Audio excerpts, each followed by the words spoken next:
Omukwezi Okwire tukakoreka amakuru garinda aine mbabazi ow'emyaka 15 orwire kokore omushagama arokushaba obuhwezi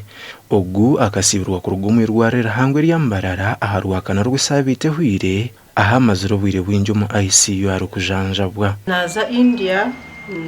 irwariro ryanyeba onka naza India isente tuhikizeho kanjete hafu nituburaho hati miriyooni 3 tukabona kugenda Jack Kite Stongirwe ori nyina warinda nasima bobona babahiro obuhwezi no bacaruketenga miriyooni 3 kumutwara India mwibare mnonga mwibare ayimuyire hanga yonjereho konka mutuyongera kutera umuranga kugira ngo mwongere kutuyamba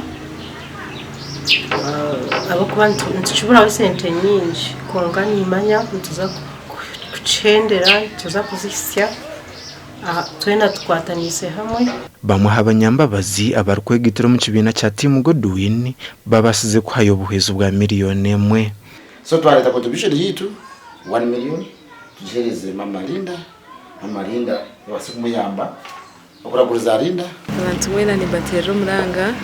kumwijo mbwinji nkongera kwera Linda haine mbabazi ngo kumwamurebire nashasha na itago ubuhwezi bw'amani tukarebe hururu yaberi ya social media yo kweta kumuherezo buyambi ningo bishagiki